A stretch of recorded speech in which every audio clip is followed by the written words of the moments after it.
Esta es la tarde en el continente americano. Cuando anochece en Europa y amanece en Asia, así cae la tarde en el continente americano y transcurre la noche y el amanecer en el resto del mundo. La tarde.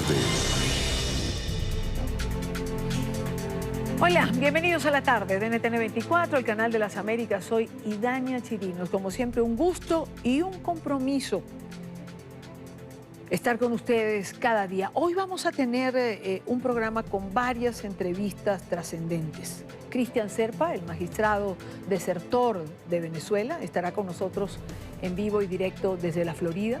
Vamos a conversar también con Juan Guaidó, el nuevo presidente de la Asamblea Nacional de Venezuela, y estará con nosotros la fiscal en el exilio, Luisa Ortega Díaz. Son tres temas o tres entrevistas de Venezuela relacionadas con una misma circunstancia. ¿Qué efecto ha producido en el Ministerio Público la renuncia del magistrado Zerpa? ¿Qué pasa con los magistrados del Tribunal Supremo de Justicia en este momento en Venezuela?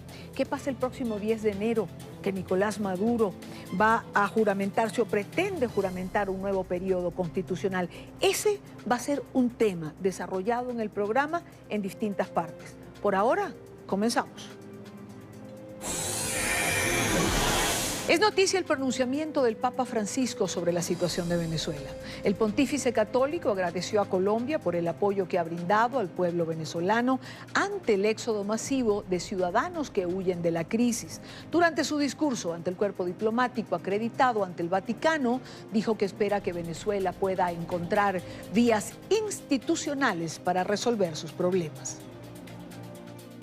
Para la amada Venezuela, que se encuentre en vías institucionales y pacíficas para solucionar la persistente crisis política, social y económica, vías que consientan asistir, sobre todo, a los que son probados por las tensiones de estos años y ofrecer a todo el pueblo venezolano un horizonte de esperanza y de paz. Francisco también envió su apoyo al pueblo de Nicaragua. Señaló que sigue de cerca la crisis en el país centroamericano y que espera puedan encontrar una salida a través del diálogo y la vía pacífica.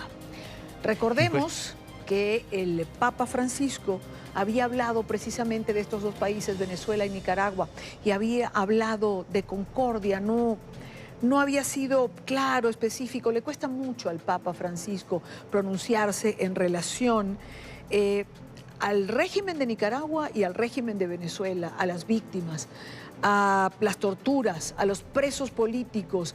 Y hace unos días atrás, recuerdo, estaba en el programa cuando también comentamos una carta del grupo de expresidentes que se agrupa en IDEA, la iniciativa de presidentes que se unen en torno a la defensa de la democracia, y enviaron una carta al Papa Francisco siendo absolutamente críticos. Creo que por allí va el pronunciamiento del Papa Francisco ahora. Son las 4:10. Continuamos con otros temas que son noticia.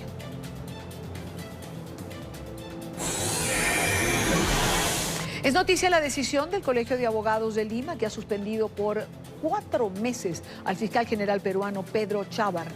3 de los 5 miembros del Consejo de Ética del gremio han tomado la determinación por presuntas faltas en el ejercicio del cargo.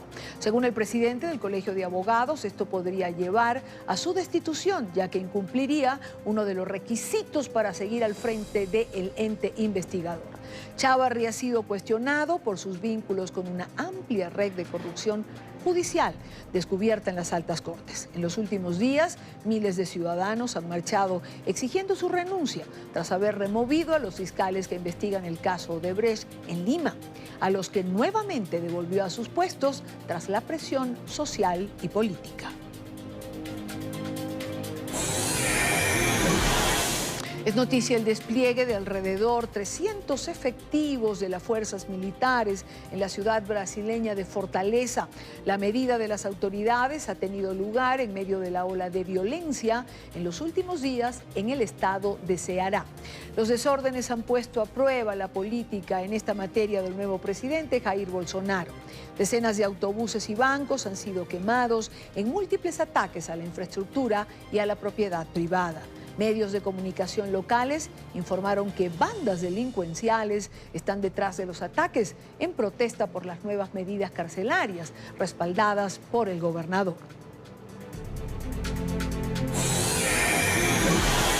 Es noticia el presidente mexicano Andrés Manuel López Obrador, quien aseguró este lunes que no hay problemas de desabastecimiento de gasolina en el país.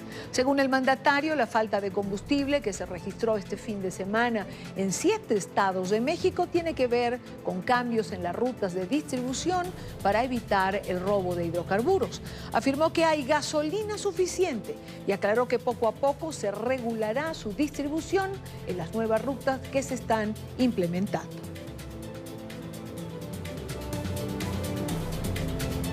Por cierto, que un tiroteo en un balneario mexicano ha dejado 7 muertos. Los hechos se registraron en un bar de Playa del Carmen, estado de Quintana Roo, sobre las 10 de la noche de este domingo.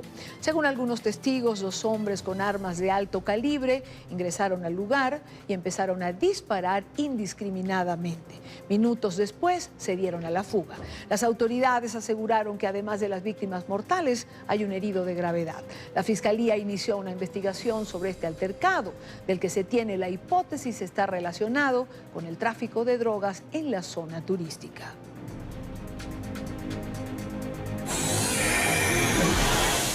Cuando son las 4:13 minutos en la costa este de los Estados Unidos, es noticia otra deserción en el chavismo. Este fin de semana declaró en Florida, Estados Unidos, el magistrado oficialista del Tribunal Supremo de Justicia, Cristian Zerpa, quien dice haber roto sus lazos con el régimen. Zerpa se ha mostrado dispuesto a colaborar con las autoridades de la Unión Americana en cualquier investigación sobre corrupción y violación de los derechos humanos en el Estado venezolano. Además, señaló que huyó del país porque temía por su vida, la de su esposa y sus 2 hijas. El magistrado agregó que iba a ser obligado a asistir a la juramentación de Maduro el próximo 10 de enero, un acto que considera ilegal e ilegítimo y el cual no quiso convalidar con su presencia. Desde el régimen ha habido ya respuesta, como en otras ocasiones, descalificando a su antiguo aliado y militante por criticarle. A través de Twitter, Michael Moreno, presidente del TSJ, ha dicho que Zerpa era investigado desde noviembre de 2018. Ex magistrado Cristian Zerpa huyó del país al ser investigado por acoso sexual, actos lascivos y violencia psicológica. Precisamente a esta hora quiero saludar a Cristian Zerpa, magistrado de la Sala Electoral del Tribunal Supremo de Justicia de Venezuela. Magistrado, muy buena tarde, gracias por atendernos en el estado de Florida, en los Estados Unidos. Buena tarde para usted. Sí, muy buenas tardes, Hidaria, muy buenas tardes a todos los televidentes y sí, dispuesto a conversar un rato sobre mi situación actual y la de mi familia en Venezuela. Ha tenido usted un día intenso, ha tenido una rueda de prensa en horas de la mañana con medios internacionales. Tuve la oportunidad de ver parte de ella y de escuchar sus declaraciones. Pero hay varios temas que quiero tratar con usted. Para nuestra teleaudiencia sobre todo, y comencemos por lo que ha respondido Michael Moreno. ¿Se esperaba usted una reacción del gobierno intentando desacreditarlo, descalificarlo, con este argumento bajo de acoso sexual más o menos?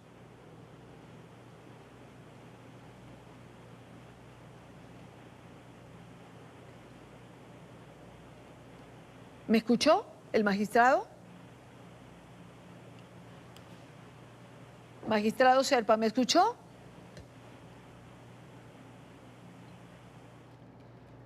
Vamos a retomar la llamada con el magistrado Cristian Zerpa, magistrado que ha desertado, que se encuentra hoy en los Estados Unidos, pertenecía a la Sala Electoral del máximo tribunal y ha estado declarando desde el día de ayer, ha estado presentando declaraciones de las razones por las cuales abandonó Venezuela.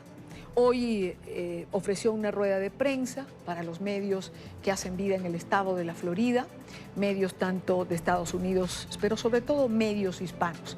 Y como bien decía en la presentación, que hacía de esta entrevista. Tuve la oportunidad de estar escuchando. ¿Ya me dicen que lo tenemos? Ok. Magistrado, le repito la pregunta, magistrado Zerpa. ¿Se esperaba usted que el gobierno tuviese una reacción descalificadora como la que ha tenido, pero tan baja como acusarlo prácticamente de acoso sexual? Yo había dicho que era probable que me acusaran o bien de corrupción o de cualquier otra cosa, y esa cualquier otra cosa, Idania, justamente fue esa acusación tan vil y tan balurda de que supuestamente yo había intentado acosar o que yo había acosado sexualmente a las secretarias que trabajaban conmigo en el despacho. Eso es totalmente falso, es una acusación traída de los cabellos. En el propio tribunal hay voces que hoy por hoy manifiestan que es una patraña que se esté diciendo eso sobre mí. Y en el propio comunicado el presidente del tribunal, bueno, este señor delincuente Michael Moreno, entonces ahora viene a amenazar inclusive a aquellas personas que en honor a la verdad y en honor al decoro y a la honestidad que siempre me ha caracterizado, están fijando posición diciendo que eso es totalmente falso. No hay ningún procedimiento iniciado ante el Consejo Moral Republicano, no hay la debida notificación a mí como supuesto denunciado para que acuda al Consejo Moral Republicano a los efectos de defenderme. Total que estamos en presencia de la violación al debido proceso, al juicio previo y al Estado de Derecho. Total que, bueno, yo no podía esperar nada más, no podía esperar menos de estas personas. Es obvio que ellos iban a actuar de esa manera. De tal forma que estamos fortalecidos en nuestra fe, estamos fortalecidos en la verdad y estamos fortalecidos porque nos acompaña Dios. Y nosotros creemos que en esta hora difícil que me corresponde vivir, pues tenemos que seguir adelante. Y eso es lo que hemos estado haciendo en estos días. ¿Está usted preparado, por ejemplo, para que secretarias o personal del Tribunal Supremo declaren en contra suya? Es decir, usted, lo hemos visto en otras oportunidades y se lo pregunto por eso, sus propias compañeras de trabajo, ¿cree usted que se presten para hacer este tipo de declaración? Yo en principio no creo, porque las actuales secretarias que yo tengo entraron en el mes de julio y no creo que ellas se presten para eso. Y las dos secretarias que salieron en el mes de julio del 2016 de mi despacho salieron justamente porque yo hice una evaluación de su desempeño y yo asumí que no habían dado la talla y yo en consecuencia pedí el relevo de esas personas. Ellas supuestamente fueron a hablar en la presidencia con Michael Moreno porque yo y que los había maltratado, pero yo soy una persona que en mi vida he utilizado el poder para obtener favores sexuales y en mi vida yo he utilizado el poder o los distintos cargos que he tenido para abusar de una mujer. Tengo mi esposa, tengo mis 2 hijas, soy hijo de madre soltera, por lo tanto me crié en un hogar con muchas mujeres a mi alrededor y por lo tanto yo soy un hombre que valora el papel de la mujer y lo último que haría hacer esto. Yo espero que no, pero no puedo controlar lo que puedan presionar a algunas personas allá en Caracas para que se manifiesten en contra mía.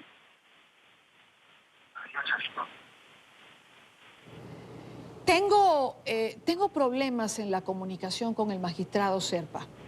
Creo que es una entrevista, claro, yo también le escucho perfectamente, pero no le estamos viendo, y una entrevista tan importante como esta, necesito tenerlo en pantalla para poder ver su cara y sobre todo para que nuestra teleaudiencia pueda ver la cara del magistrado Zerpa cuando responde y no tener imágenes suyas que tengo en este momento.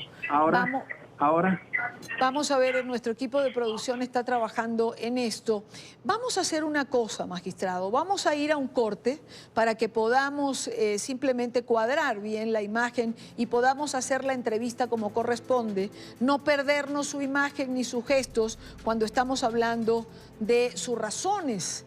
Esas razones que lo llevaron a tomar la decisión de desertar del Tribunal Supremo de Justicia cuando faltan unos días para esta pretendida juramentación de un nuevo periodo de Nicolás Maduro.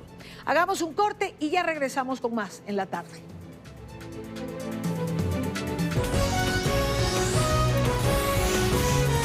Continuamos con La Tarde.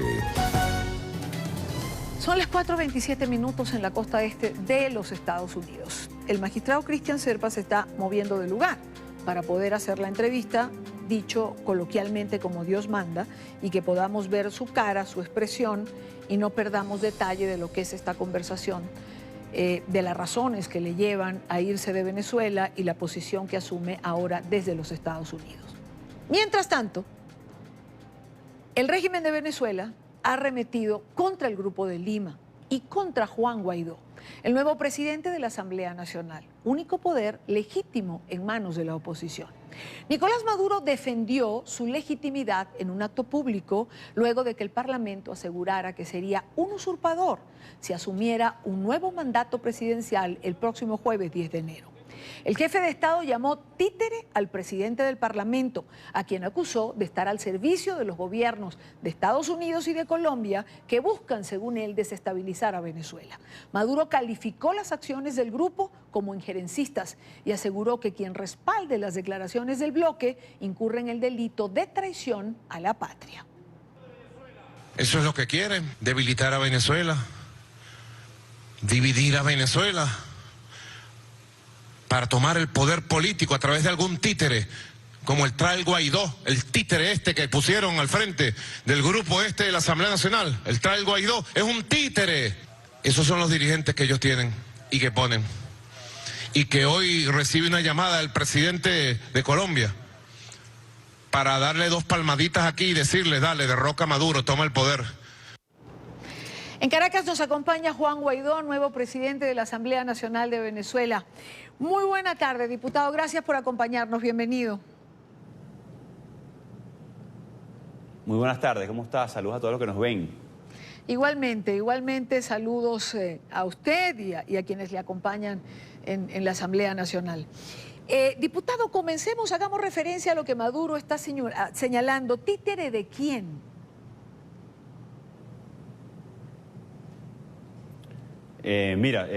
Yo ejerzo el mandato del voto popular que fui electo por Vargas, por el Estado Vargas en Venezuela.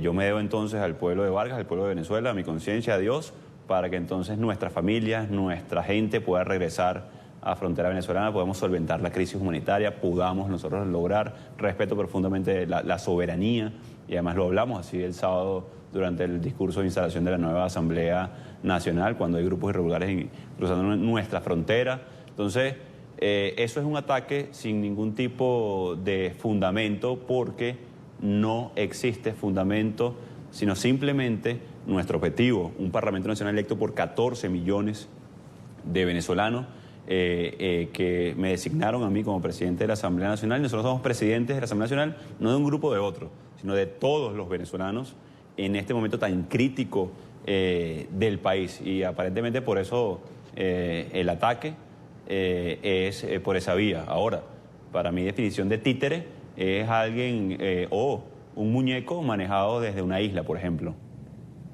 Ahora, diputado Guaidó, ¿qué podemos esperar de una Asamblea Nacional, digamos, en la que usted esté a la cabeza en un momento tan crucial y tan importante para Venezuela como este? Bueno, primero, primer elemento, reconocer errores del pasado. El gran mandato que nos dio el pueblo de Venezuela durante el 2015, cuando la gran mayoría votó por un cambio, es precisamente producir el cambio en Venezuela. Por algunos errores, por omisiones, no hemos logrado cubrir ese elemento. La gran deuda que tenemos hoy entonces con el pueblo de Venezuela es generar el cambio en este momento ahora.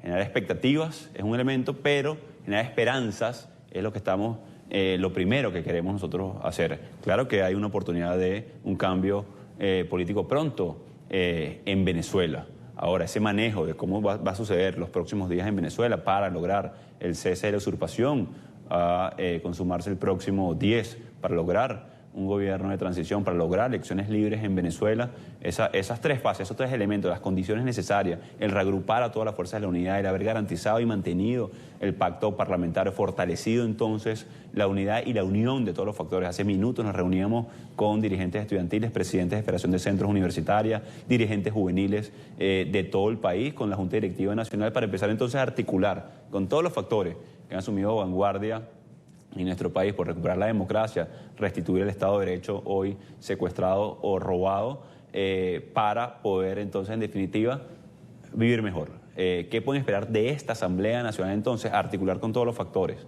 Hoy ya de nuevo nos reunimos con los estudiantes, mañana vamos a seguir con todos los factores de la sociedad, la conferencia episcopal, vamos a reunirnos con todos los sectores para poder entonces generar las condiciones propicias para lograr el restablecimiento pleno de derecho. ¿Por qué hablamos mucho de esto? Y a veces los que nos escuchan en Venezuela, bueno, frase coloquial en nuestro país, ¿con qué se come eso? El Estado de Derecho no es un invento leguleyo o de ley, es un elemento fundamental que protege al ciudadano del hambre, de la persecución política, que lo protege de violación de derechos humanos, que establece las reglas de juego, que orienta en meritocracia a un país en prosperidad. Por otro lado, lo que tenemos hoy, Maduro, que no protege a nadie. Y si no, pregúntenle al magistrado Serpa. Y si no, pueden preguntarle a Miguel Rodríguez Torres o incluso a nuestra fiscal. Y digo nuestra porque es la fiscal que reconoce este Parlamento. Colaborar con este sistema no le garantiza nada a nadie. Lo que garantiza es el Estado de Derecho, restablecer la norma jurídica en Venezuela y, en definitiva, enrumbar el país hacia el cambio. Usted fue elegido por unanimidad.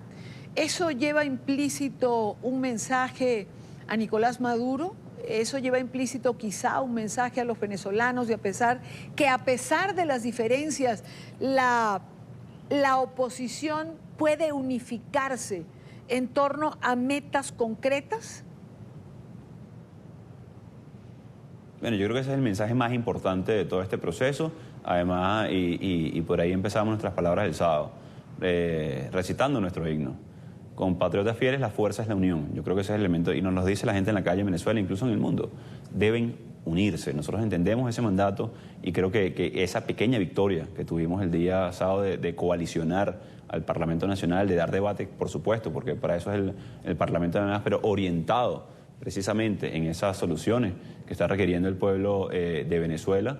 No es un fin en sí mismo tampoco la unidad, no es un fin en sí mismo tampoco la unión, pero es un vehículo importante para lograr el cese de la usurpación, lograr un gobierno de transición y tener elecciones libres en Venezuela para solucionar la crisis política que ha redundado, por supuesto, en hambre, miseria, migración, entre otras cosas terribles que pasan hoy en Venezuela, pero, y yo lo decía también, no es que somos víctimas, somos sobrevivientes a un proceso muy duro que hemos atravesado y podemos ejercer mandato y mayoría, pero para eso necesitamos el compás de los estudiantes, como nos reunimos hoy, de la sociedad civil, de cada uno de los sectores, que tenemos un rol en este elemento de la comunidad internacional muy importante también, porque hoy en Venezuela nos enfrentamos a una dictadura. Ahora, dos cosas. La primera, la reunión con los estudiantes, para hablar de qué, diputado. Es decir, ¿se va a mover la calle de nuevo? ¿Se va a movilizar a la población con una voz de protesta en la calle? Bueno, la protesta, y asociamos a los estudiantes, además movimiento del cual vengo, por cierto, el movimiento estudiantil hace ya unos años, lo asociamos en Venezuela con protesta, con vanguardia de exigencia, porque ese fue nuestro origen, pero también con propuestas. Hoy incluso los estudiantes hacían propuestas de leyes, por ejemplo, para recuperar al país, para atender la emergencia. Pero claro que el tema de la movilización ciudadana, movilización cívica, reivindicativa, que sucede todos los días en Venezuela. Hoy hay 33 protestas diarias en Venezuela en promedio, por falta de gas, por falta de electricidad, porque no llegó el agua, porque no hay comida. Entonces, esa protesta es profundamente política también. Hay que canalizarla, hay que acompañarla, hay que reivindicarla. Y sin duda, los estudiantes son un elemento clave, no solamente contestatario, sino también propositivo para el país. La comunidad internacional, diputado, le ha manifestado un gran apoyo a su elección como presidente de la Asamblea Nacional. Hay, digamos que, posturas dentro de la comunidad internacional. Por ejemplo, el secretario general de la Organización de Estados Americanos, Luis Almagro, concuerda con el Tribunal Supremo en el exilio y considera que en Venezuela hay un vacío de poder. Así lo ha señalado hoy en su cuenta de Twitter y ha dicho en este tuit: adherimos a conceptos de TSJ legítimo, garante del Estado de Derecho. Ante vacío de poder, señalado también por el Grupo de Lima, deberán instrumentarse pasos para transferir funciones ejecutivas a la Asamblea, poder electo y legítimo como determina la Constitución. ¿Cómo instrumentar este paso de funciones a la Asamblea? Hay quien piensa que usted debe asumir la presidencia del país y decretar un vacío de poder, dado que Nicolás Maduro fue electo en un proceso que no es reconocido. ¿Cómo manejar la expectativa de tantos sectores? Bueno, primero transformar expectativa en esperanza, transformadora, que genere acción, que genere acompañamiento, que articule sectores, que una y aglutine a todo el país. Creo que eso es lo primero y para eso hay que hablar diáfanamente. Entonces, creo que yo coincido, incluso pudiera coincidir con parte de lo que dice, por supuesto, el secretario, también parte de los magistrados en el exilio, sin duda. Ahora, la clave está ahí en esa frase, instrumentar los pasos necesarios para. Ahí está la clave de todo este asunto y por eso hemos hablado de cese de la usurpación, gobierno de transición y elecciones libres. Pero ¿cómo instrumentarla? Es decir, ¿qué decirle a las personas que señalan que es usted el que tiene que asumir la presidencia por vacío de poder? Bueno, es parte de lo que dice el artículo 233 de nuestra Constitución. De hecho, lo que dice es que debería ser el vicepresidente. Al interpretar que también no fue electo y, por supuesto, tampoco designado, por jurisprudencia, ya ocurría más incluso en Venezuela y en otros países también, en el orden correspondería a la Asamblea Nacional y que debería convocar en 30 días una elección libre. Entonces, fíjate que está ahí claramente estructurado. El tema son las condiciones para poder que cese la usurpación, lograr esa transición que según nuestra Constitución es vicepresidente o por jurisprudencia Asamblea Nacional y luego ir a una elección libre. Entonces, ahí está para poder instrumentar en los próximos días con acciones concretas, como la de mañana con el debate en la Asamblea Nacional de la transición y cómo lograr tanto las condiciones como el marco jurídico que dé peso, sustento y viabilidad a esto, sobre todo viabilidad política y social, que mañana también vamos a discutir de los fondos para la recuperación de activos producto de la corrupción, para recuperar dinero robado y saqueado a Venezuela y poder invertir en la reconstrucción del país una vez cese la usurpación. También vamos a debatir sobre la soberanía tan importante y todo este elemento que se ha derivado del territorio, del exequivo, de algunos otros elementos. Entonces, mañana orientar y empezar a dar esos pasos para hacer hábil de nuevo la Constitución, porque estamos en una situación de secuestro precisamente de la Constitución, pero construyendo capacidades desde la Asamblea Nacional, desde los sectores sociales, con los estudiantes, con los sectores sociales, para todos poder hacer hábil ese mandato. ¿Cómo? Usted ha dicho una frase que, digamos, es el centro de todo esto, ¿no? ¿Cómo darle viabilidad para que esto sea posible? No nos podemos engañar, es decir, hay un Estado secuestrado, con unas Fuerzas Armadas hasta este momento al servicio del régimen de Nicolás Maduro. Es decir, no es tan fácil como decir, se decreta un vacío de poder, asumo la presidencia de la República y soy el comandante en jefe de la Fuerza Armada. A ver, eso quedaría simplemente en palabras. Eso no es viable, como usted señala. Sí, así es. Y bueno, por cierto, unas Fuerzas Armadas que sufren los mismos problemas de los venezolanos. Unas Fuerzas Armadas que soldados, cadetes, capitanes, mayores, llegan a su casa y no encuentran comida, y no encuentran medicina. Se fue el primo, como sufrimos la partida de tantos seres queridos por la frontera, por el aeropuerto, peor aún, asesinados por la inseguridad. Pero aquí el hecho es que todos estamos viviendo y la viabilidad se la vamos a dar cuando sigan, por ejemplo, desprendiendo desprendiendo del chavismo con el magistrado Serpa, como la fiscal, como muchos otros que hoy quisieran construir una opción viable al país. Entonces, cuando se le reste ese apoyo político, militar a Maduro, cuando se le sume a una transición política con todos los elementos que significan una transición de recuperar el Estado de Derecho, ahí será la clave cuando logremos entonces hacer hábil la Constitución, recuperar el Estado de Derecho y poder ejercer, en definitiva, el cambio en el país.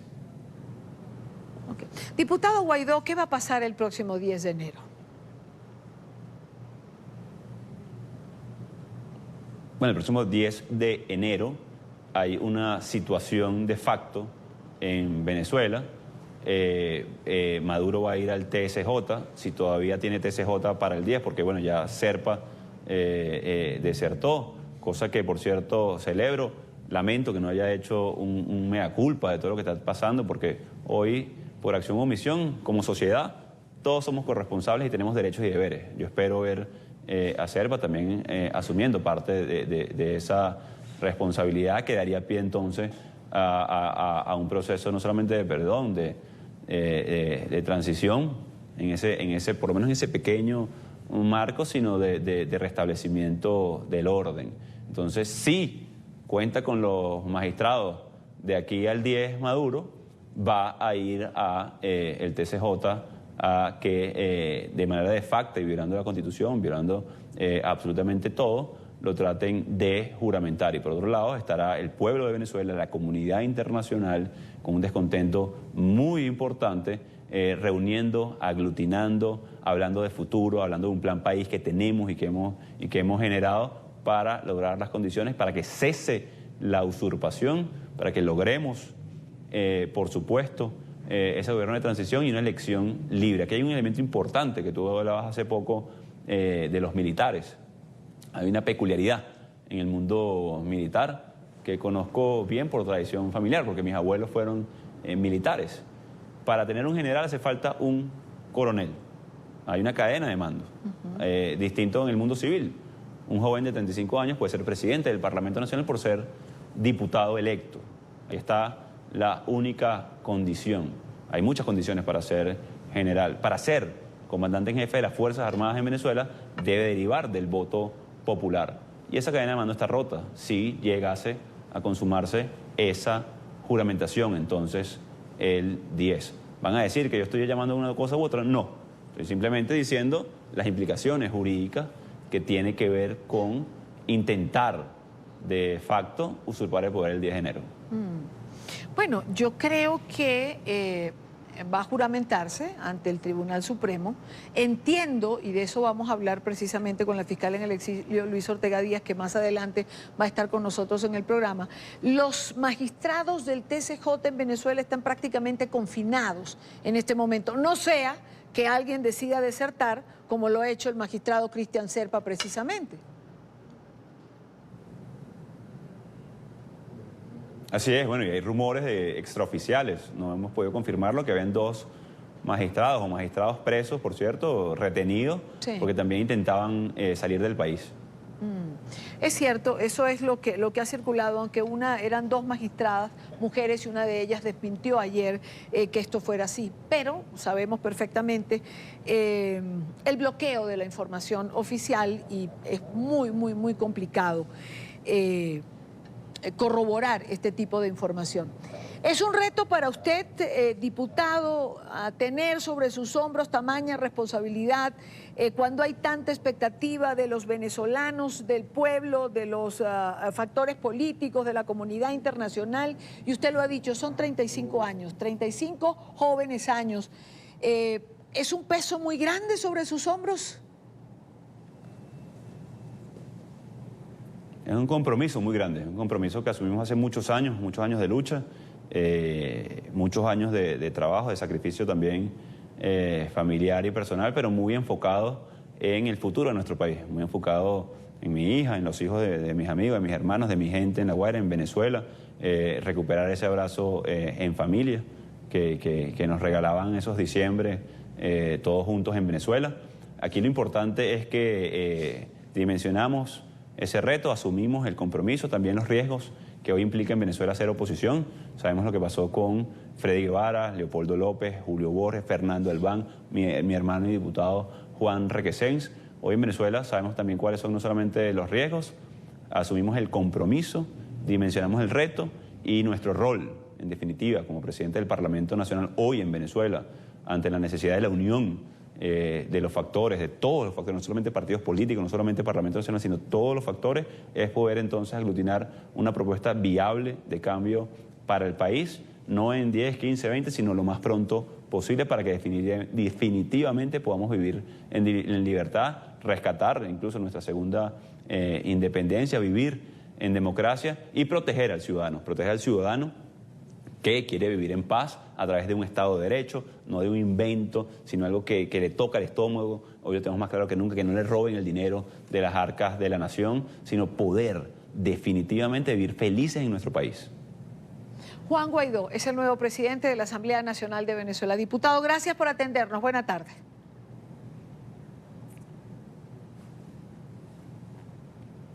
Es Juan Guaidó. Con esto vamos a hacer una pausa en el programa. Ha sido una tarde difícil, aunque ustedes no lo perciban completamente del otro lado. Ya tenemos prácticamente resuelta la comunicación con Cristian Serpa, el magistrado que ha desertado del Tribunal Supremo de Justicia en Venezuela. Así que quédese con nosotros. Al regreso tendremos más información. Hagamos una pausa y en breve ya seguimos con ustedes. Continuamos con La Tarde. Continuamos con más en la tarde de hoy. Vamos a retomar la comunicación con Cristian Serpa, magistrado de la Sala Electoral del Tribunal Supremo de Justicia en Venezuela, que ha desertado, se encuentra en la Florida. Hemos tenido, magistrado, una tarde accidentada. Vamos a esperar que ahora podamos hacer la entrevista.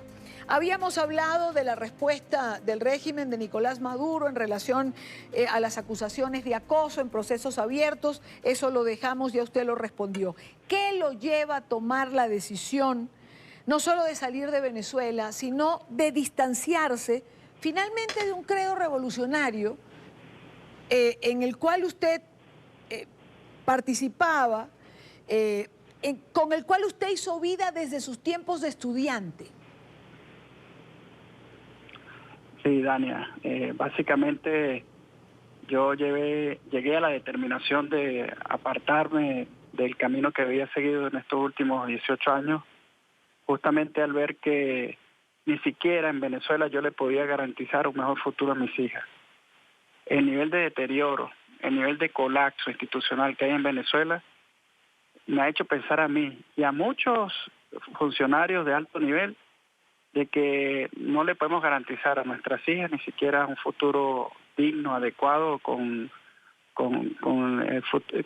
la realidad que nosotros vivimos. Es decir, con el país que nosotros recibimos en el año 98.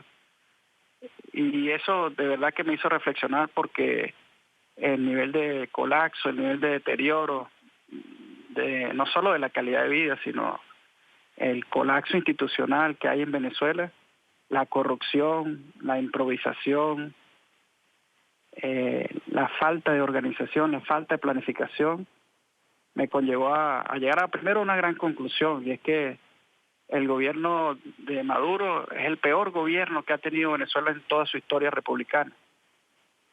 Y en segundo lugar,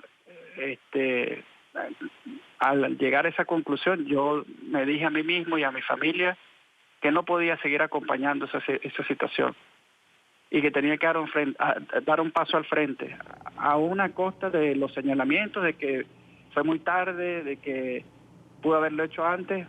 Esto fue un proceso de acumulación de situaciones y de pruebas y de elementos que me llegaron a convencerme de que efectivamente tenía que dar un paso al frente y en consecuencia lo di.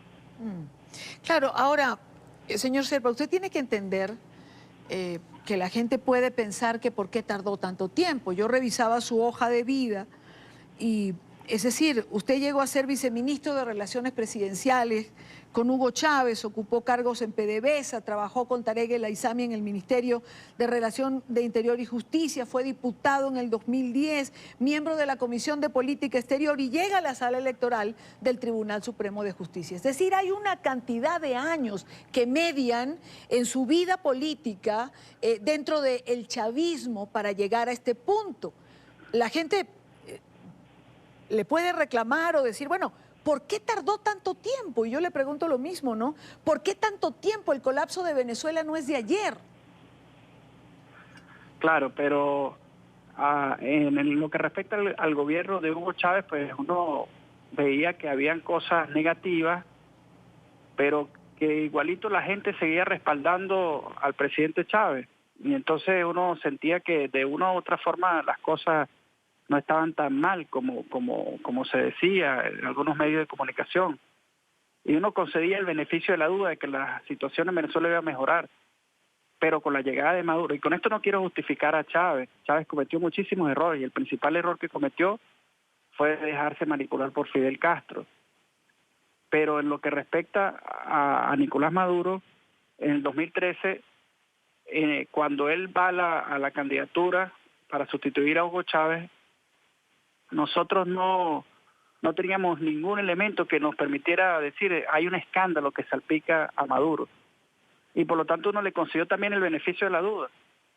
Pero ya después, en el 2014, el 2015, hemos podido comprobar cómo familiares cercanos a él se han enriquecido a costa del erario público, han saqueado PDVSA. Esas denuncias se vienen a comprobar en fecha reciente, apenas el año pasado, y eso me conllevó a tomar la determinación de que no podía acompañar un régimen corrupto. Ahora, señor Zerpa, usted, le escuchaba yo en la rueda de prensa que daba en la mañana de hoy, hablar de la cabeza del Tribunal Supremo en Venezuela en este momento, de Michael Moreno. Y usted textualmente decía, presidente delincuente. Yo quiero hacerle una pregunta. ¿No sabía usted que Michael Moreno era un delincuente cuando decide formar parte de este tribunal? Es decir, cuando lo eligen presidente por unanimidad, ¿no sabía usted que era un delincuente, que estaba acusado de asesinato, que estuvo preso 2 años, que luego se le acusó de formar parte de una balacera, que se gradúa de abogado y forma parte del clan de los enanos, que era, digamos, un grupo, una tribu judicial que manipulaba la justicia? Es decir, Michael Moreno no se volvió delincuente de la noche a la mañana tampoco. Todos sabíamos lo que era Michael Moreno. Sí, en el caso particular de Moreno, sí, yo tenía alguna que otra información, otra no confirmada. Por supuesto que él no goza del aprecio ni del respaldo de la totalidad de los magistrados. Sin embargo, el sistema de decisión que se estableció para escoger a las autoridades del Tribunal Supremo pasa porque sea una decisión que tomen en Miraflores. Y así era con Hugo Chávez y así es con Nicolás Maduro. En consecuencia, uno asume lineamientos y tiene que votar por la propuesta que se hace desde Miraflores. Y esta es otra prueba más de que no hay separación de los poderes, porque no es una elección en base al libre albedrío de los magistrados que conforman el Tribunal Supremo de Justicia. Es una decisión que se toma en Miraflores y que simple y llanamente en la sala plena del TCJ lo que se hace es avalar. Muchos de nosotros votamos con un pañuelo en la nariz, porque sabíamos la clase de delincuente que era.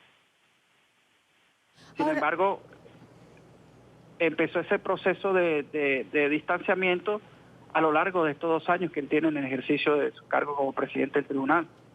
Y no es el primer problema que yo tengo con él. Esta es la consecuencia de un conjunto de problemas que hemos tenido a lo largo de estos 2 años. Usted nunca hizo ningún tipo de pronunciamiento en Venezuela. Es decir, esperó salir para hacer pública su deserción y su distancia. Sí, porque temían por mi vida y por la vida de mis familiares más cercanos. De hecho, y Dania, te comento en caliente que tengo información de que el SEBIN pretende allanar la casa de mi mamá en la ciudad de Mérida, en Venezuela, y que pretenden detener a mi hermano allá en Mérida. Mi hermano y mi mamá pues no comparten mucho lo que yo estoy haciendo, están en desacuerdo, pero eso no le da motivos al gobierno y no le da motivos al SEBIN para detenerlos y para acosarlos. Yo hago responsable de cualquier cosa que le pueda pasar a mis familiares, al propio presidente de la República, Nicolás Maduro, al propio presidente delincuente del Tribunal Supremo de Justicia, Michael Moreno, y al ministro Reverol Torres. Cualquier cosa que le pase a mi mamá, a mi hermano, a mi suegra y a mis sobrinos, es responsabilidad única y exclusivamente de estas 3 personas que yo he señalado. Señor Zerpa, al que marca una distancia en Venezuela del régimen de Maduro, cuando usted me dice, yo temía por mi vida, y le he escuchado decir por la de su esposa o sus hijas, ¿usted cree que no solamente le pueden o le podían poner preso, sino matarle? Sí, y aprovecho la oportunidad, Idania. Hay una persona que no es santo de mi devoción, que se llama González López, en general, que hasta hace poco fue director general del SEBIN, que no ha aparecido desde los incidentes de la autopista del mes de octubre de este año. Él y la ex vicefiscal Catherine Harrington, no se sabe dónde están. Yo aprovecharía este canal y esta oportunidad que tú me estás dando para pedirle al gobierno que dé una prueba, una fe de vida de González López y de Catherine Harrington, porque hay informaciones aquí en el estado de la Florida de que ellos 2 fueron asesinados. ¿Informaciones de qué tipo? Que ellos fueron eliminados físicamente. Esa es la sospecha que hay aquí en el estado de la Florida y es necesario que González López dé una aparición y que el gobierno, si lo tiene preso, que lo saque. Claro, que den una fe de vida. Sí, y si él está libre, que salga y que aparezca, porque la información que se tiene es que fue eliminado físicamente. Señor Zerpa, ¿cómo sale usted del país? Yo salí por San Antonio del Táchira. A mí no me sellaron el pasaporte en la oficina del SAIME de San Antonio porque supuestamente no había sistema. Yo tenía una tarjeta fronteriza para pasar a Colombia. Entré con la tarjeta fronteriza. El Servicio de Migración Colombia no me quería sellar el pasaporte como prueba de ingreso a Colombia. Le manifesté que yo era un alto funcionario de Estado venezolano que estaba huyendo de la persecución, que mi vida corría peligro. Él le comunicó a su supervisor la situación y el supervisor amablemente accedió a sellarme el pasaporte y legalizar mi ingreso formal a Colombia. ¿Cuál es su estatus migratorio en este momento, señor Zerpa? Yo en Estados Unidos tengo visa de turista y en consecuencia ese es mi estatus. Yo hasta ahora sigo siendo un turista, de acuerdo a la legislación interna de los Estados Unidos. ¿Ha tenido comunicación con autoridades migratorias o con autoridades de gobierno de los Estados Unidos? Estamos concertando unas reuniones a los efectos de verificar los pasos a seguir en relación a mi estatus migratorio en este país. Usted ha manifestado que está dispuesto a colaborar con las autoridades de los Estados Unidos en investigaciones de corrupción. Le pregunto, ¿tiene usted información que aportar para investigaciones que se llevan a cabo en Estados Unidos? Pruebas como tal, en físico, no, pero sí tenemos información que lograría a nivel de la prueba testimonial concatenar algunas situaciones que permitirían llegar a conclusiones sobre hechos de corrupción graves que han venido ocurriendo en Venezuela.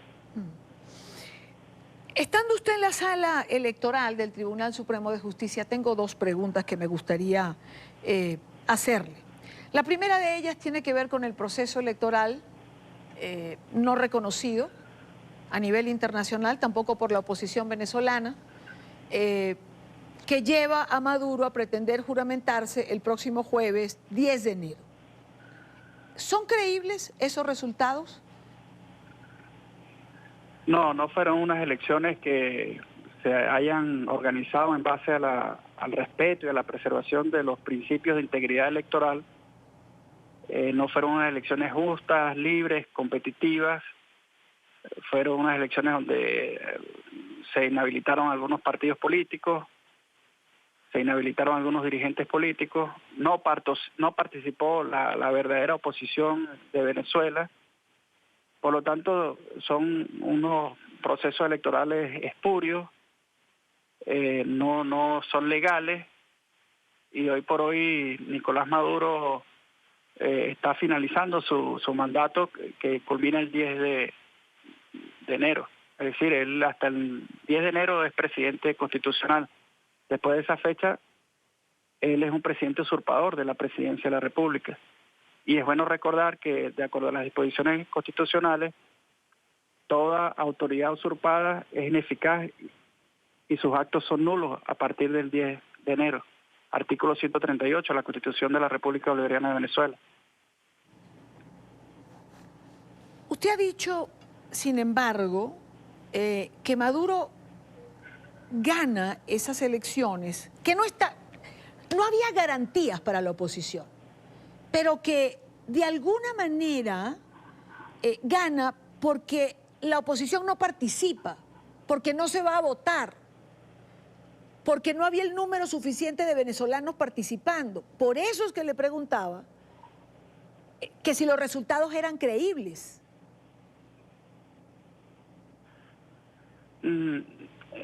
Es difícil dar una información objetiva sobre este tema porque, por ejemplo, no había la totalidad de los testigos de la oposición, de los que participaron, no había la totalidad de los testigos en cada una de las mesas de votación. Eso es un elemento que puede influir en que en algunos centros de votación donde no hayan testigos, pues se pueda manipular la voluntad de los electores en esa mesa de votación. Otra pregunta que quiero hacerle se refiere a la nacionalidad de Nicolás Maduro, que tanta polémica ha causado. Entiendo que su esposa fue asistente de la hermana de Nicolás Maduro, de Adelaida, si no recuerdo mal, hasta julio del año pasado. Que en algún momento en que su esposa iba a Cúcuta, esta hermana le había pedido que tomara fotos de la casa donde creció o donde crecieron. Hay también, en algún momento el tribunal emite una sentencia que dice que Maduro es irrefutablemente venezolano. Hay gran cantidad de elementos alrededor de todo esto. Varias cosas le quiero preguntar. ¿Usted en algún momento vio la partida de nacimiento de Nicolás Maduro? ¿Es cierto? No. ¿Es cierto que le pidieron las fotografías a su esposa cuando fue a Cúcuta? Es cierto. Si no hay partida de nacimiento, ¿cómo es que el tribunal emite una sentencia donde dice que Maduro es prácticamente irrefutablemente venezolano? Si nadie ha visto la partida de nacimiento. Como te decía, buena parte de las decisiones se cocinan en Miraflores y no me cabe la menor duda que esa sentencia estuvo teledirigida desde Miraflores. Es decir, las sentencias llegan hechas al Tribunal Supremo de Justicia solamente para que los magistrados la firmen.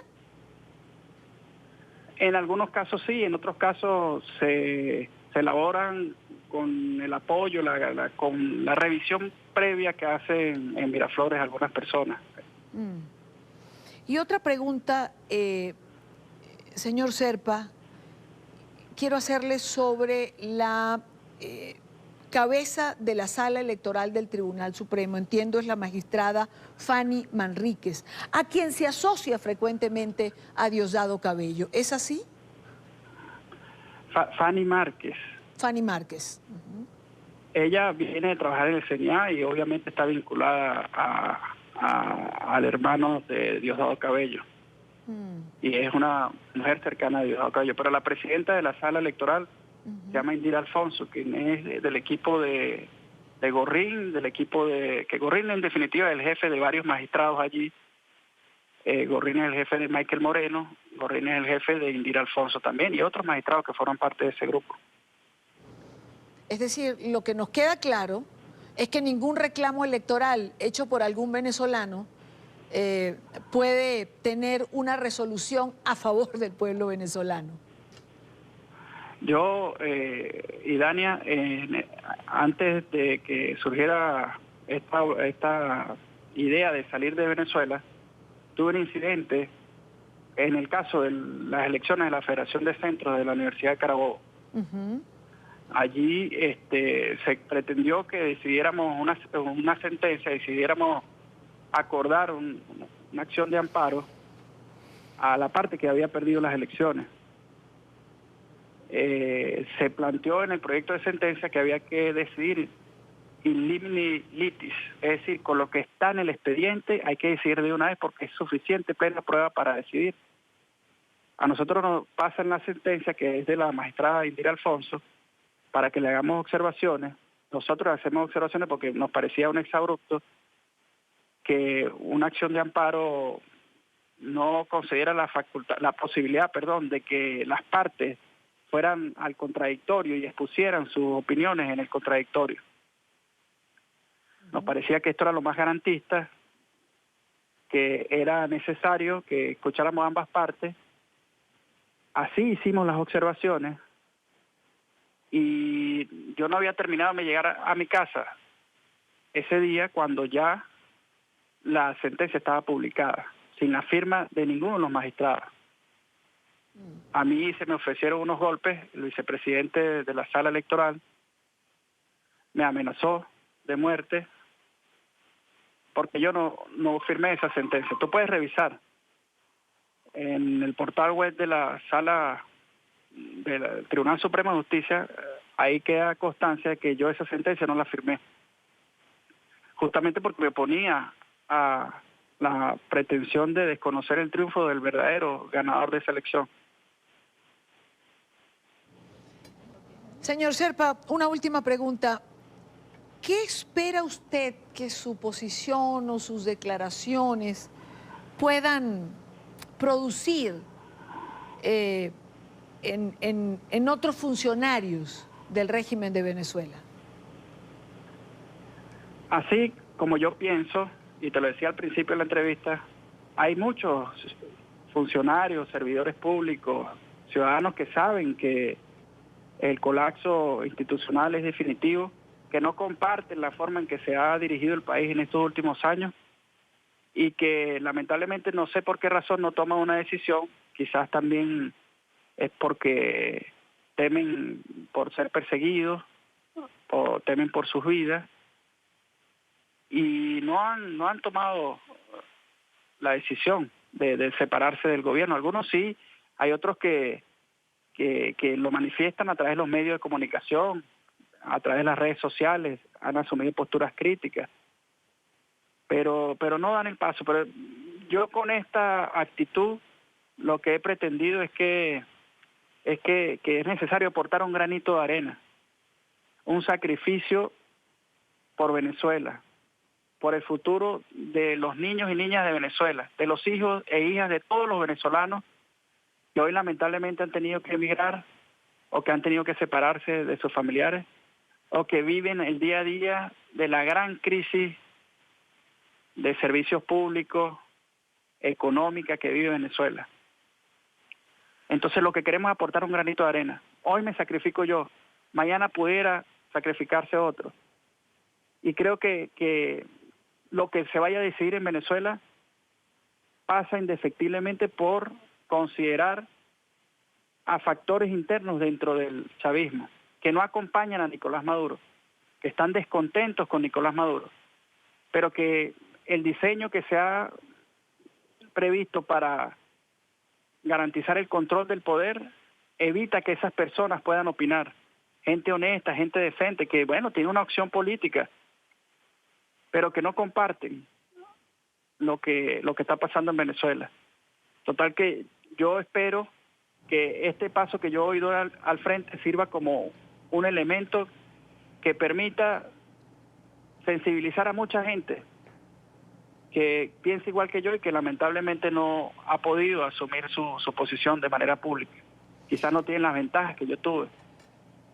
Quiero agradecer a Cristian Serpa, magistrado de la Sala Electoral del Tribunal Supremo de Justicia, por haber estado con nosotros estos minutos desde el estado de la Florida en los Estados Unidos.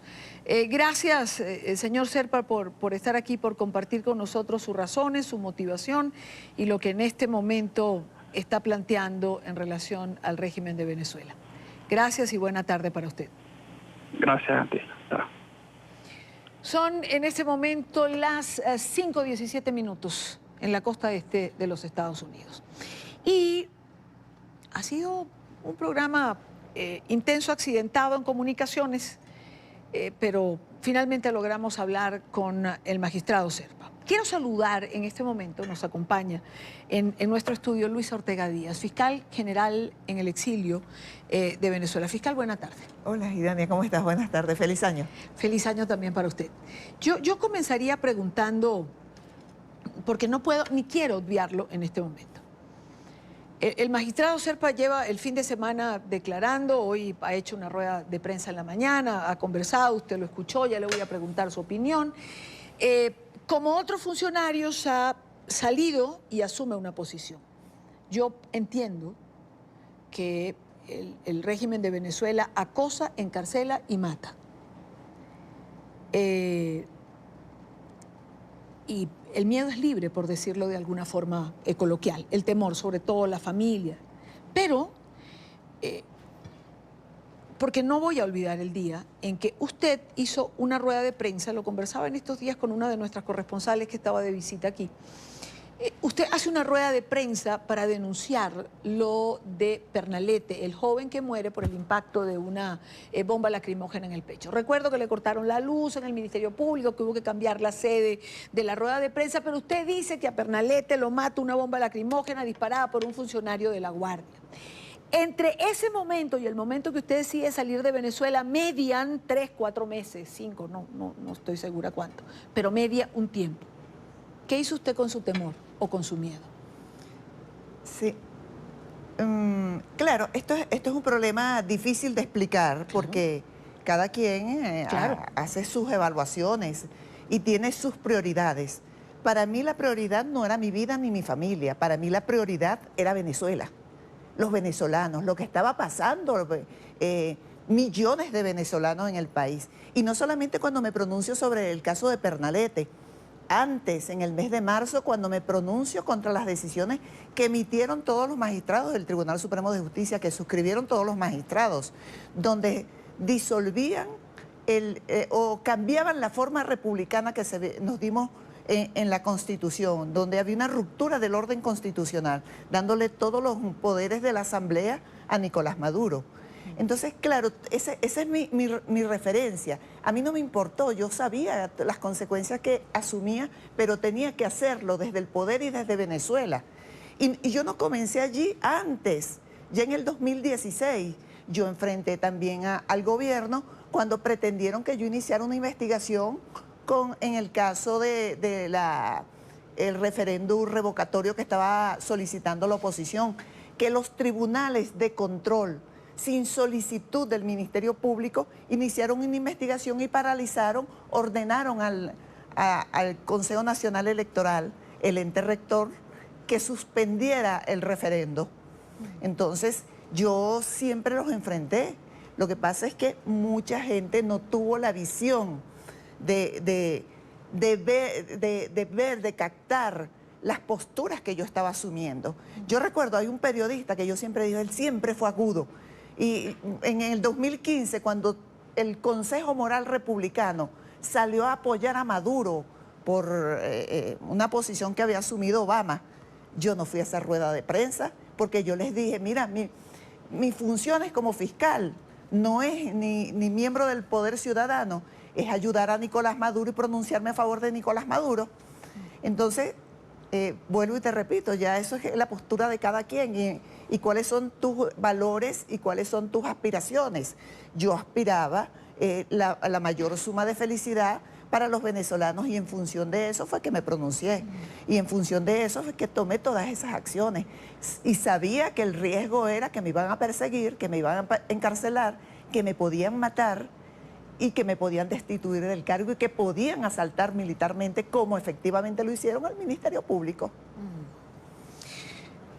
¿Qué opinión tiene de la posición del magistrado Cristian Serpa y de lo que ha ocurrido en torno a él, de lo que está señalando? Sin embargo, yo pienso que su postura es una postura valiente. Celebro que haya reflexionado.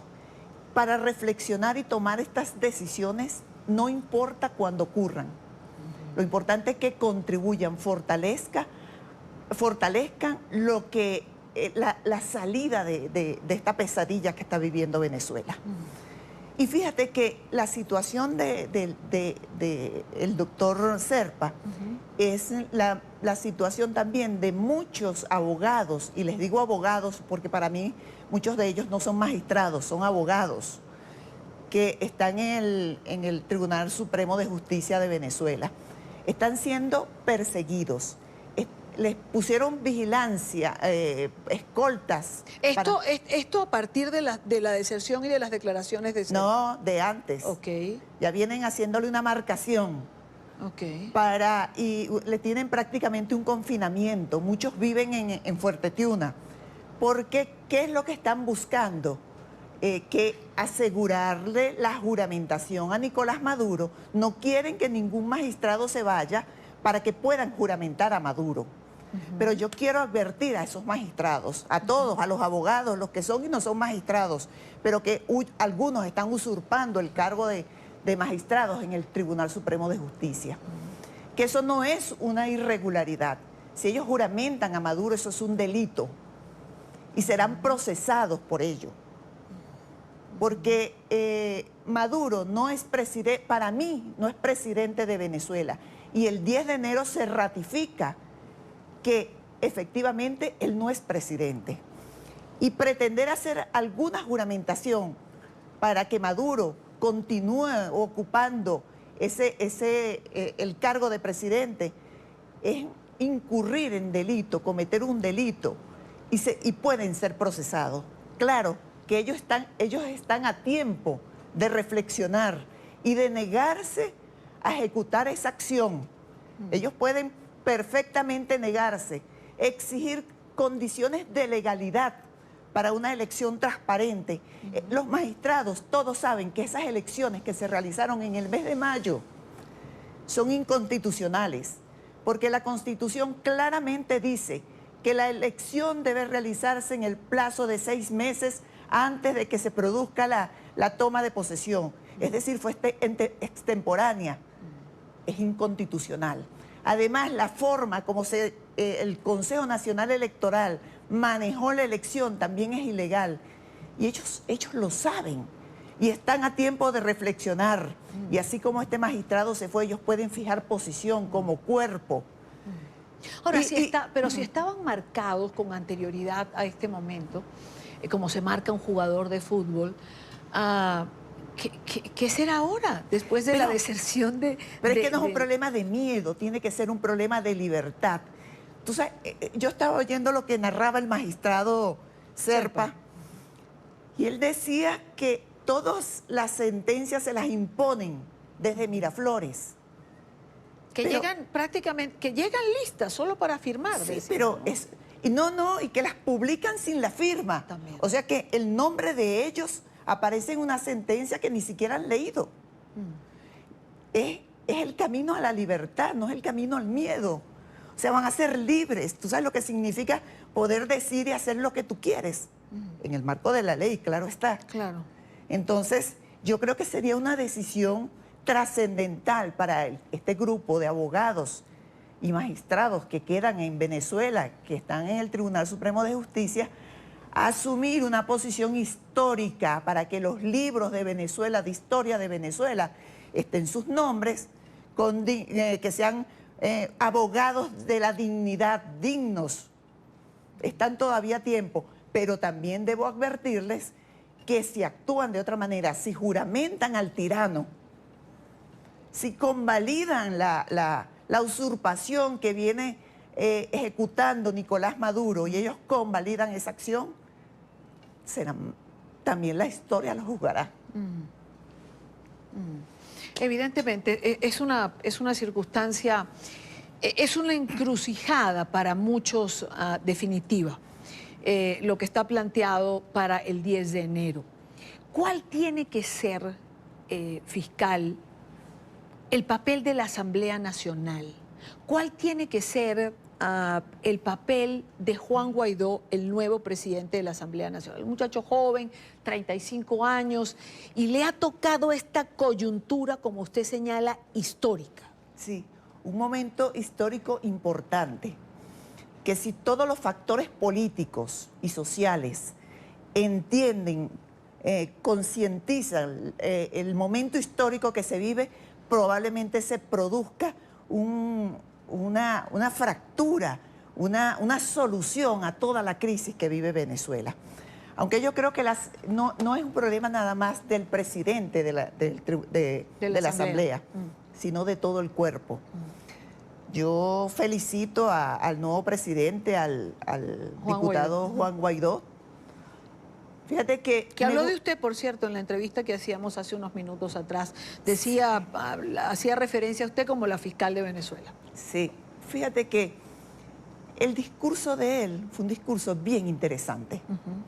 ¿Por qué? Y quiero, no sé si reivindicar, pero explicar que me gustó y que me solidarizo. Primero, habló de la unión, de la necesidad de que todos los actores políticos trabajen coordinadamente en función de un solo objetivo, que es salir de Maduro.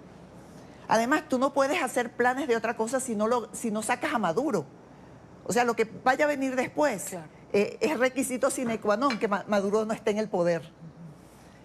Además, explicó de una manera clara la situación que vivimos los venezolanos, que viven los que están en Venezuela y los que estamos fuera, de una manera tan sentida y tan valiente, porque no es nada más decir las cosas, sino la forma como tú lo dices. Entonces yo creo que fue muy valiente. Y el llamado que hizo en general a todos, incluyendo a la Fuerza Armada, me pareció que esa es la vía, ese es el camino que nos va a conducir al objetivo único, que es sacar a Nicolás Maduro y restituir la democracia y las libertades en Venezuela. En este momento ellos tienen una gran responsabilidad. No solamente él, sino toda la Asamblea, aprovechar esa tribuna. Fíjate que Maduro lo ha atacado muchísimo y ya no sabe qué decir, o sea, el mismo cliché de siempre. Él es, ¿cómo es? Un títere. Un títere del imperio. O sea, no solamente del imperio, sino también del presidente de Colombia, de Iván Duque, del presidente Duque, sí. O sea, el mismo cliché, lo mismo. Fíjate que el discurso no cambia. Porque bueno, lo repiten, y hacia abajo también lo repiten sin entender eso. Entonces, yo creo que ellos están impactados desde adentro y están preocupados. Están preocupados por el Tribunal Supremo de Justicia, están preocupados por los funcionarios y tan lo están que le pusieron vigilancia a varios magistrados, los tienen controlados. Y es cierto que la magistrada Yanina Caravín pretendía salir. Lo que yo desconozco es si salía por razones de viaje o razones por otros motivos, pero sí iba a salir y le impidieron su salida. A la magistrada Yanina Caravín, no la otra. A Francia. Sí, Francia Coelho. Entonces, están preocupados. Entonces, están todas las condiciones dadas. Una asamblea que yo veo que tiene amplitud. Los factores internacionales alineados también. Y aparte de eso, hay mucho temor, fracturas, diferencias, peleas, conflictos entre ellos. Ellos lo que lo une es la causa delincuencial. Ellos saben, necesitan permanecer unidos porque si no, se caen. Ahora, si están dadas las condiciones, como usted señala, una comunidad internacional que hace eco de la circunstancia, que apoya a la Asamblea Nacional, que le ha dado respaldo a la figura de Guaidó, si hay la fuerza popular ya no está con Nicolás Maduro, si hay ese descontento en el país, si los factores políticos parecieran coincidir por lo menos en torno a esto, ¿qué hace falta? O mejor dicho, ¿qué hacemos para que la Fuerza Armada entienda el papel que también le corresponde frente a la historia? Cuando exista un vocero con quien entenderse la Fuerza Armada, porque son muchos actores. Tiene que haber un solo grupo de actores con quien puede entenderse la Fuerza Armada. Y de acuerdo. Claro, y de acuerdo, exactamente. Yo veía una discusión en torno a si era usurpación o era vacío de poder. Yo tengo mi propia opinión, pero yo creo que ese no es el punto. Hay un interés superior, un interés mayor que esa discusión. El objetivo, los que piensan de una manera y de otra, tienen un solo objetivo, tienen una sola intención y un solo deseo. Y es a favor de Venezuela. No importa que sea de una forma o de la otra. Claro, es a favor de Venezuela fiscal, pero hay dos posiciones, es decir, y usted podrá explicarme la diferencia entre usurpación y vacío de poder, pero hay unos que quieren, o hay un sector que quiere, que simplemente el 10 de enero la Asamblea nombre presidente a Juan Guaidó, que asuma la presidencia porque hay un vacío de poder y que asuma como presidente, y otros que dicen, y interpreto yo además un tuit de Luis Almagro que leíamos hace un rato, que se creen las condiciones para una transición. O sea, hay una diferencia entre estos dos planteamientos. Uno que asuma la presidencia ya, que sería de palabra, sí, porque estemos claros que el Estado está secuestrado. Sí, pero es que transición, pero Maduro va a seguir allí, porque no hay vacío, ahí está Maduro. Para mí no es presidente hoy. Claro, y el 10 de enero tampoco lo es. Exacto. Pero está allí ocupando ese cargo de facto, ilegítimamente, ilegalmente. Pero está allí, el cargo está ocupado por alguien que no debe estar, que lo está ocupando por la fuerza, que no tiene el sentimiento del pueblo, no es que él esté allí. Lo que pasa es que todos están asustados, o muchos están asustados. Entonces, está por la fuerza. O sea, exacto, está por la fuerza, pero entonces usted estaría de acuerdo con qué posición. Es decir, ¿qué es lo que entonces habría que hacer el 10 o el 11 de enero? Mira, yo tengo una serie de planes y actividades que lo he venido conversando con distintos actores políticos. Pero una de las cosas que yo he señalado es que nosotros no podemos revelar nuestros planes. Nosotros no podemos mostrar cuáles son los planes. Anticiparlos. Claro, tú le dices, mira, Maduro, te queda un día. Si estás avisado, él va a tomar las medidas. Como dicen por allí, guerra avisada no mata soldados. Así es. Entonces tú tienes que planificar tus estrategias y que el enemigo no sepa qué es lo que tú tienes planificado. El elemento sorpresa es importante en esta situación, pero yo sí creo que hay que trabajar, no en función del 10, de muchos días, desde hoy. Es más, nosotros venimos trabajando desde que antes de salir de Venezuela ya nosotros estábamos trabajando en función de esto y seguimos trabajando. Yo no tengo otra actividad que hacer, sino trabajar para lograr sacar a Maduro, y no solamente a Maduro, toda esa camarilla de gángster, como digo yo, que son todos ellos, los que están ahí cerca, Jorge Rodríguez, la hermana, Tarek Aizami, Tarek William Saad y Diosdado Cabello, delincuentes, igual que la esposa de Nicolás Maduro. Ella es la principal delincuente que hay allí en el poder. Ahora, ¿uno qué puede decirle a los venezolanos? ¿Que sí se está trabajando en función de esto?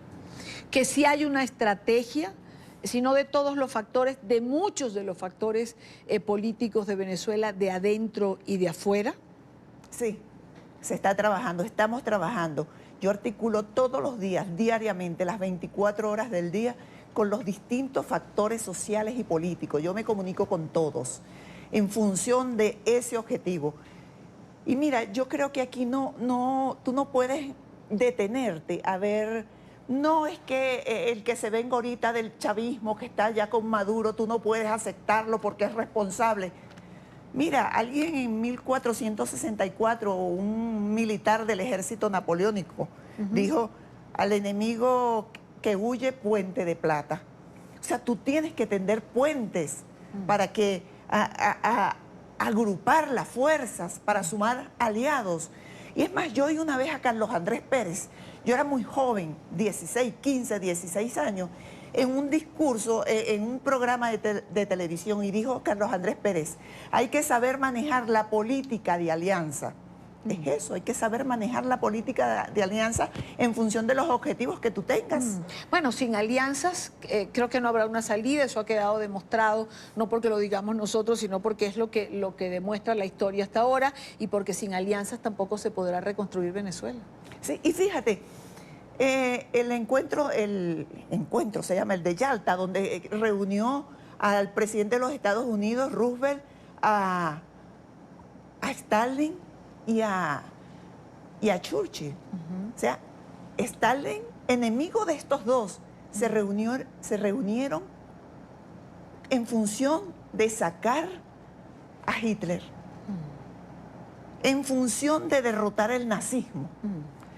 Y era impensable que Stalin y Roosevelt se podían encontrar con Churchill, y estaban reunidos los tres, buscando, fijando estrategias, haciendo planes de guerra para atacar al único enemigo de los tres. Por un bien, Hitler. Por un bien mayor.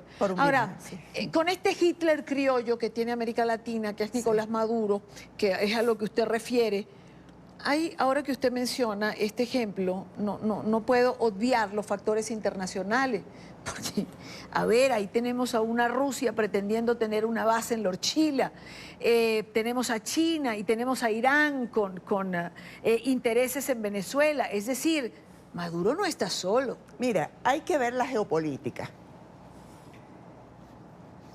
Ellos tienen que meter miedo con mucha gente y con muchas cosas. Y en eso ellos son expertos. Se van para México y los pitaron, gritaron, los sacaron, no pudo ir al acto, y llegó a Venezuela diciendo que había sido todo un éxito su viaje a México. Y nosotros fuimos testigos de eso, lo vimos por los medios de comunicación. Lo que ocurrió en México y lo que ellos dicen en Venezuela. Asimismo ocurre con sus aliados. Los países, Rusia, China, ellos tienen sus propios problemas. Tienen problemas con la ciudadanía. Ellos deben, antes de montar bases en otros países y tan lejos geográficamente, resolver el problema de su propio país. Entonces, tú tienes que analizar cómo están esos países y si es verdad que hay condiciones para que ellos instalen bases en otras partes del mundo.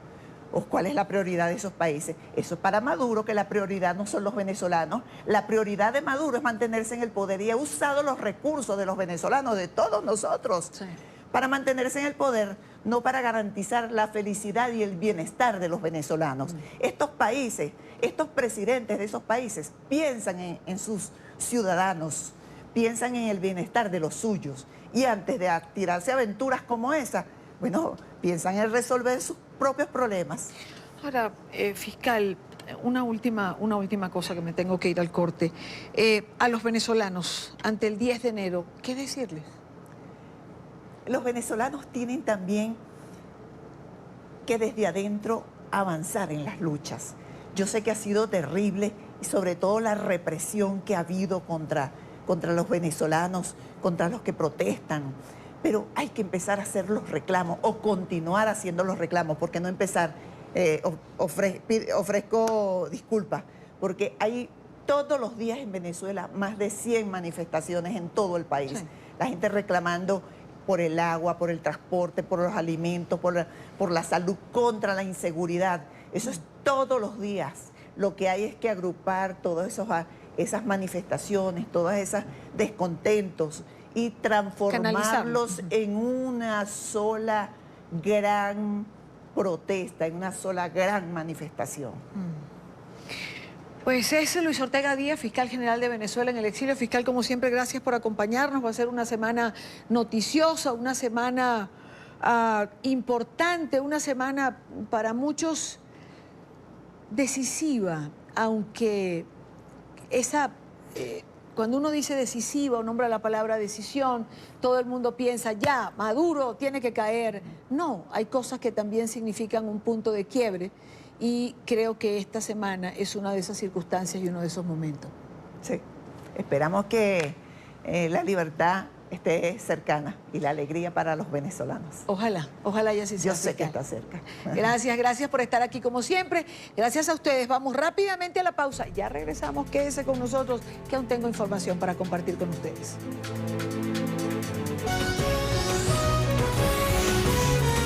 Continuamos con La Tarde. Último minuto. NTN 24.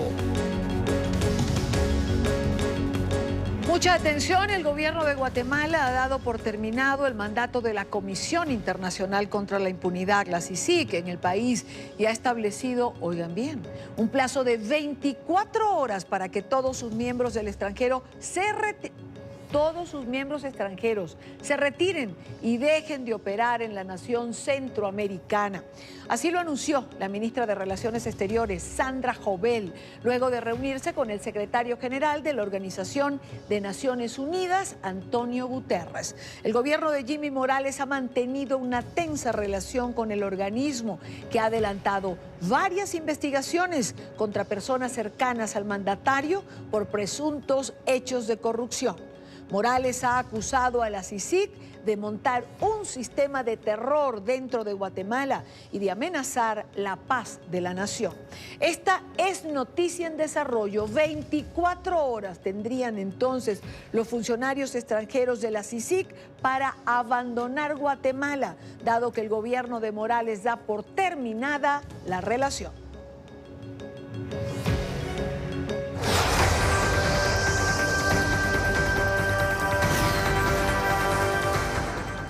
El presidente estadounidense Donald Trump visitará este jueves la frontera sur para conocer los detalles de la crisis migratoria. Así lo dio a conocer este lunes su secretaria de prensa, Sarah Sanders. El anuncio se da cuando el cierre del gobierno llega a su día número 17, sin avances en las negociaciones con los demócratas con relación al presupuesto para el muro en la frontera con México. En Washington, Carolina Valladares tiene la información. Carolina.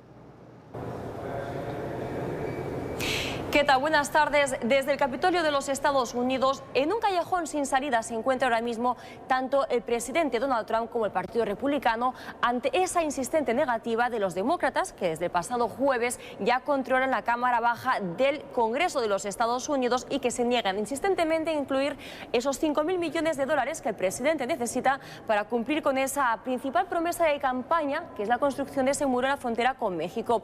En el día de hoy dijo el presidente que estaría dispuesto a decretar la emergencia nacional si los demócratas se empeñan en no darle los fondos que necesita para la construcción de ese muro, y es más, a través de su secretaria de prensa, Sarah Sanders, también se informó que el presidente estaría dispuesto, de hecho va a ir este jueves a la frontera con México. El presidente Donald Trump viajará a la frontera sur el jueves para reunirse con quienes se encuentran en la primera línea de la crisis de seguridad nacional y humanitaria. Pronto se anunciarán más detalles. Con la nueva situación en este Congreso de la Nación, esa nueva división de poderes entre demócratas que controlan la Cámara Baja y los republicanos que siguen con el control de la Cámara Alta, han sido muchas las reuniones en los últimos días entre el presidente Donald Trump con sus oponentes políticos, los líderes en este Congreso. Hablamos de la líder demócrata en la Cámara Baja, Nancy Pelosi, también del líder demócrata en el Senado, de Schumer. Hay que decir que los tres se han reunido hasta en 4 ocasiones en apenas 7 días para intentar buscar una solución que desbloquee este cierre parcial de la administración que ya entró en su día número 17. Ante la falta de consenso, repetimos, Trump ha amenazado con intentar utilizar fondos que en teoría están destinados para el Departamento de Defensa, pero bajo la llamada de emergencia nacional, según él, podría emplear estos fondos para construir ese muro en la frontera. Él sugirió que podría hacer eso, pero ha sido claro de que no es lo que quisiera hacer, así que ha repetido esta esta mañana bastante de que el Congreso necesita actuar o si no se va a declarar una emergencia nacional, y es lo que ha intentado hacer. El Congreso creo que tiene que tomar el rol para reabrir el gobierno, convirtiendo la seguridad fronteriza uno de los puntos más importantes para la nación.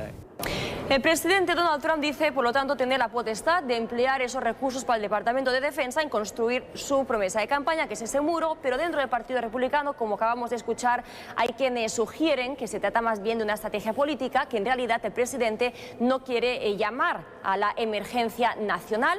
Más allá del debate político está el debate legal de si es o no legal que el presidente decrete la emergencia nacional para así conseguir los fondos que necesita para el muro.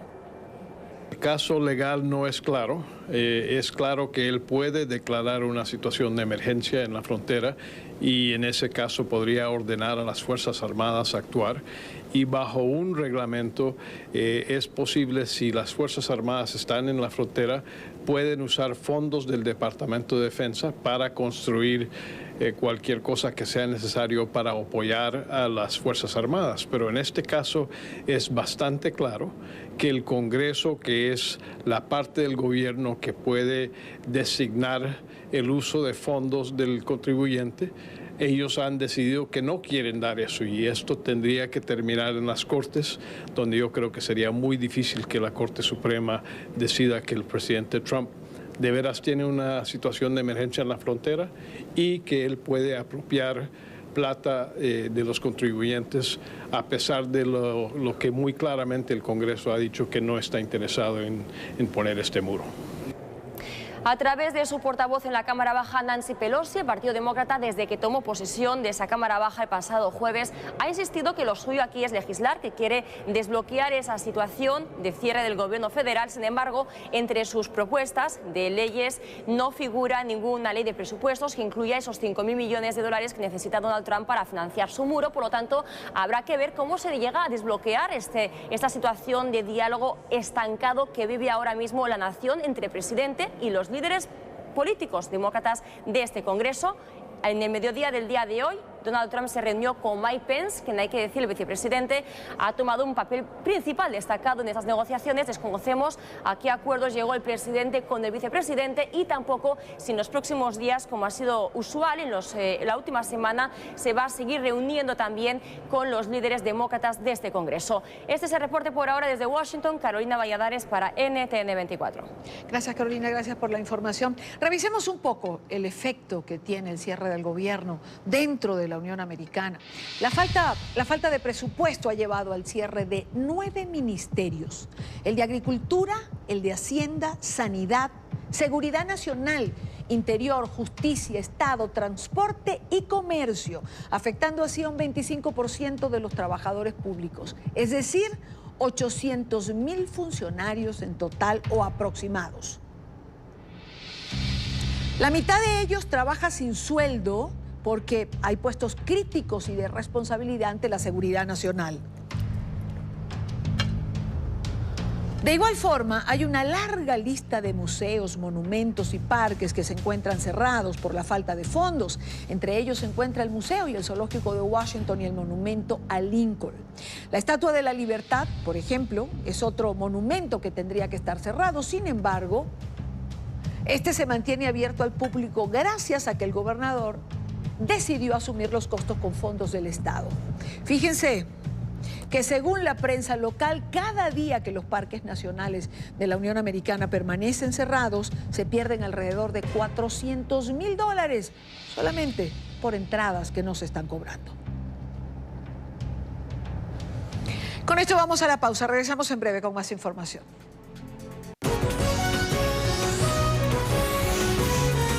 Continuamos con La Tarde. Con eso llegamos al final de la tarde. Espero que hayan sintonizado nuestro programa y que les haya gustado. Algunos problemas de comunicación, pero finalmente logramos tener a todos nuestros invitados. Recuerden nuestras cuentas en Twitter, les sigo siempre en tiempo real y en tiempo real tienen información. También en Instagram, nuestras cuentas en pantalla. Fue un gusto haberles acompañado hoy. Lunes 7 de enero. Mañana estaremos aquí, como siempre, para compartir, analizar, revisar la agenda informativa del día. Muy buena tarde para todos. De nuevo, un feliz 2019. Que sea un año próspero, que sea un año de paz en cada uno de sus hogares. Y lo que sí pareciera ser es un año movido a nivel informativo. Mañana nos vemos.